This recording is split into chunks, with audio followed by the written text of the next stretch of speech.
Jono, thanks ever so much for joining me. Beautiful day here at Lord's today. It's been a fair while since we caught up, which I think was just prior to our Blast campaign kicking off.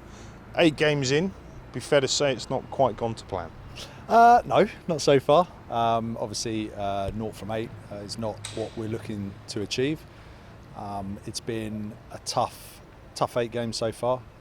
We are buoyed by the fact that we've got 3 single-figure losses on that. Absolutely. Rather than being completely beaten in those games. There was 3 games at least we could have turned around and won those games, so that's encouraging. Yeah. I think we started the campaign when I spoke to you about a vision of trying to change T20 cricket.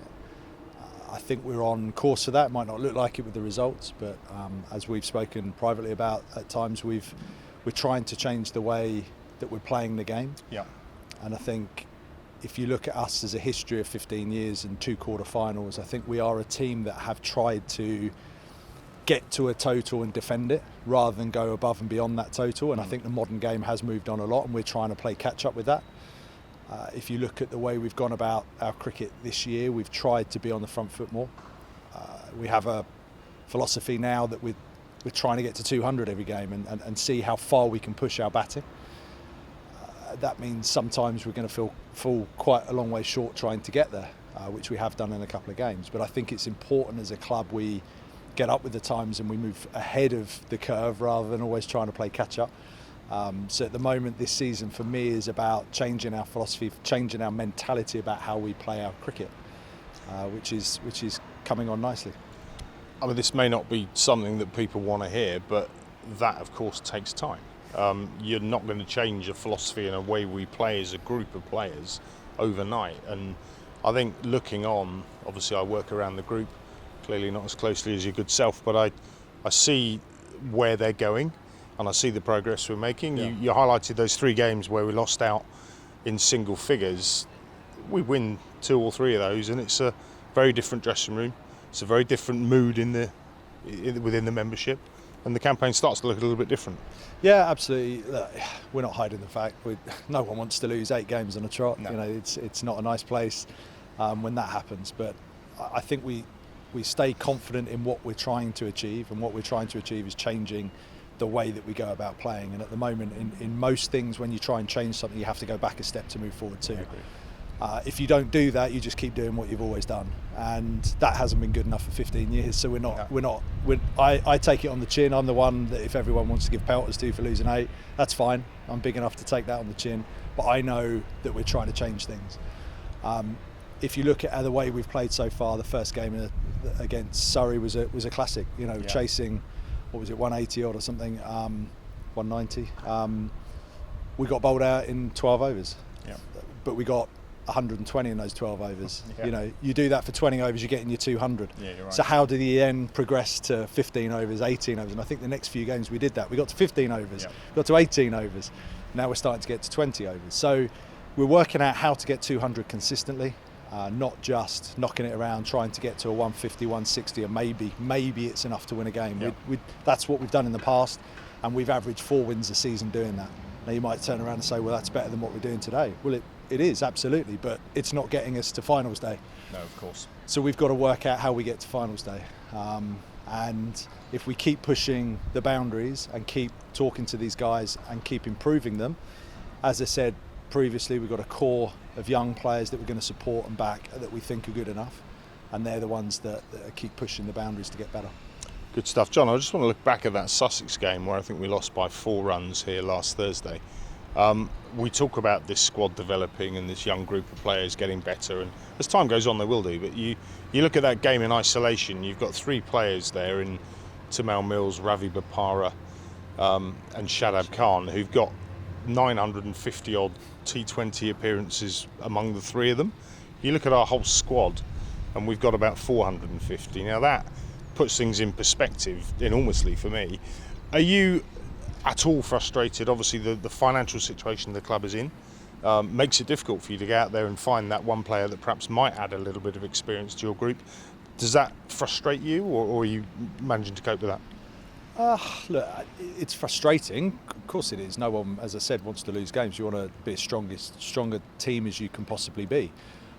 So having T20 specialist players, whether that's overseas or domestic, will obviously help the young players, guide the young players, take a bit of the heat off the young players. We don't have that, so we have to find another way by keeping things level and not getting too down about everything, and keeping the vision in mind the whole time gets you through that. And then hopefully as we move forward next year with this group of guys having another 14 game experience and getting better and changing the philosophy, if we then add, when the club allow us to in terms of finance, we can then add overseas players or domestic T20 specialists, that will make a difference to us, because we'll already have the core, and that's the vision that we're going with. And you wouldn't, there's no point having a vision and then halfway through chopping and changing. We believe, myself and Alan Coleman believe strongly in this group, and we believe that changing the way that we play is the only way we're going to get better in the future.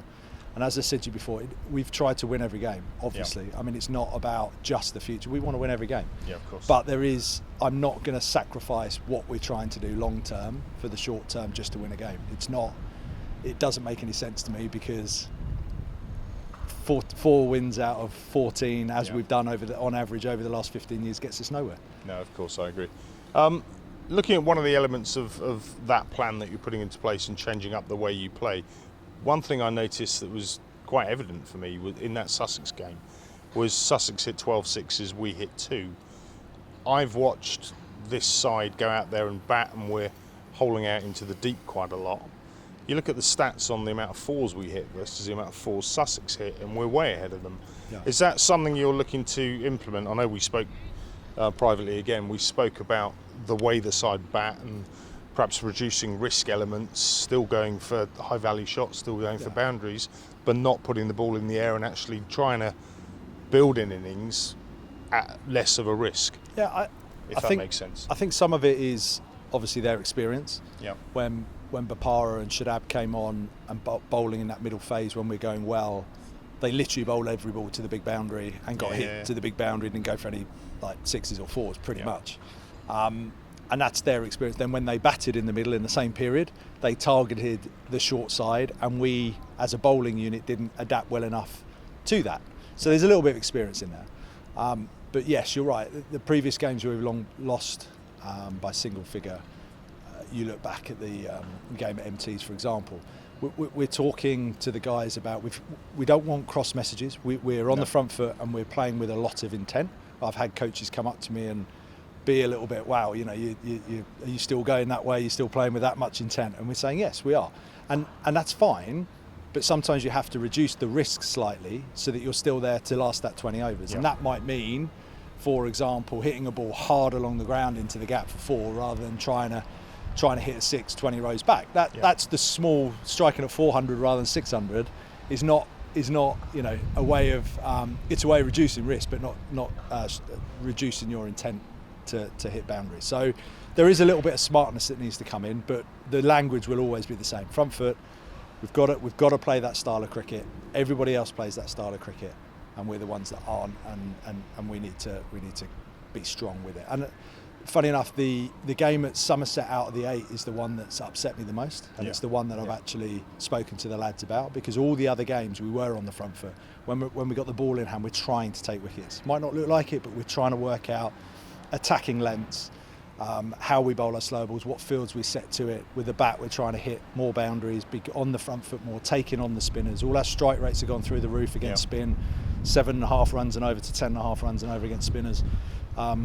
So we're trying to get on that front foot, and then Somerset, for whatever reason, we slipped back into old ways, and we ended up getting to 139 on a wicket that we should have got 200. And you think, well, that game is gone because that wicket is such a flat wicket. So in a way, you'd prefer to have gone harder and got out for less rather than getting 140 and being beaten in 12 overs or 13 overs. Does that make sense? So, it makes perfect because sense. 200 is the pass score. If you're not getting anywhere near 200, you might as well, it doesn't matter whether you get 80 or 140. It makes no difference. Does that make sense? So we've got to keep pushing the boundaries of 200 on whatever wickets. It's incredible how much the game has evolved, I guess, when you look at it through that lens. Just a quick word on your skipper, Stevie Eskenazi. Once again, he's kind of leading from the front. He was obviously clearly very gutted at the end of that Sussex game, finishing on 94 red and being on the losing side must be hard to take. But looking at Eski, he's a magnificent leader. He speaks exceptionally well. He's truly inspirational to the group. Amazing to think that he's only played 80 T20 matches. It is amazing. And again, I know we've spoken about it. The amount of games now these boys are playing, if you can get into franchise cricket, which is the goal for a lot of our players, it makes such a difference to the experience you get, not just playing around the world in different conditions, but playing with world-class performers around, but also the more appearances you play, the more used to situations you're in. And if you think our two most experienced cricketers at the moment, or three most experienced, with Simo, Higo and Eski, you're only talking, in comparative terms. I think Higo's played about 100 games. I think Eski, as you said, is about 89. You look at Liam Livingston, I think he's about 250. Yeah. It's an incredible difference that if you get on that sort of trip of going around and playing franchise cricket, it makes such a difference to your experience. And we need to get our young players in those franchises and playing that sort of cricket to make us better. So, Jono, looking ahead, 6 games to go in the Blast campaign. I don't think you're going to tell me what your aspirations and your hopes are, because I don't think you set that. Are you just looking, forget results, are you just looking for improvement, and results will, as a byproduct, naturally come? The message with the guys is exactly the same all the way through. They know that. We've spoken about it. We've interviewed about it. We have to change the mentality. We have to change the way we play. We will keep doing that. We will try and win games by doing it. That is the byproduct. This is a bigger picture. We are looking forward. We're not looking back. We're not getting down in the dumps. We will keep trying to improve this club as a T20 club going forward, and we are determined to do that. Kent here tomorrow night. First opportunity to turn the results column round. Kent, I think, have won their opener, lost 5, then won their last game against Hampshire. Focusing again on experience, it's quite funny to see that the two hands that are sticking their hands up with the run scoring for Kent are Joe Denley and Daniel Bell-Drummond, 2 guys with over 200 appearances each. What plans for the squad tomorrow? I think you've named a 14. Tillan dropping out. Yeah, same squad with Tillan. He won't play here at Lords, but he'll come back in the squad for the away games, no problem. Again, just exactly what I've said. We'll try and win every game, but we'll do it in the style, in the way that we're trying to win the games. Okay, mate, and the last one, we mix up obviously back to Red Bull format after a couple of games. I know you've got a bit of a mixed training session going on out there, 2 hours of white ball, 2 hours of Red Bull. How tough's that to manage? Obviously, I'm guessing you probably want all of the boys to be entirely focused on turning white ball fortunes around, but with Red Bull around the corner, we've got to look at that too. Yeah, we tried to be careful the way we split it up. The guys that are involved, obviously, this next couple of games have done white ball today. The guys that have missed out on the T20, Robbo, Rocky, it's those sort of guys. They're doing the Red Bull stuff. So try and get as many of our Red Bull boys up and ready and raring to go for that game in 10 days time or something, 9 days time. So not. It's the same for every coach in the country to manage these situations at the moment. 24 blokes trying to split them up, get Red Ball, white ball. But hopefully we've done okay. It's all good fun, eh? All good fun. Jono, well, all the very best of luck tomorrow. Thanks, as always, for your honesty and your candour. As I say, there might be questions I'll ask that people don't want to hear, and they might want to hear your answers. But at the end of the day, I think if we're backing a vision, and we've got a vision, and we're backing a style of play, you've got to stick with it. And mate, it'll turn a corner.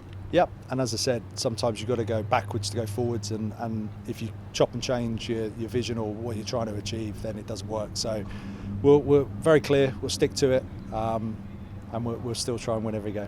Sounds like a nice point to end. Jono, good luck tomorrow.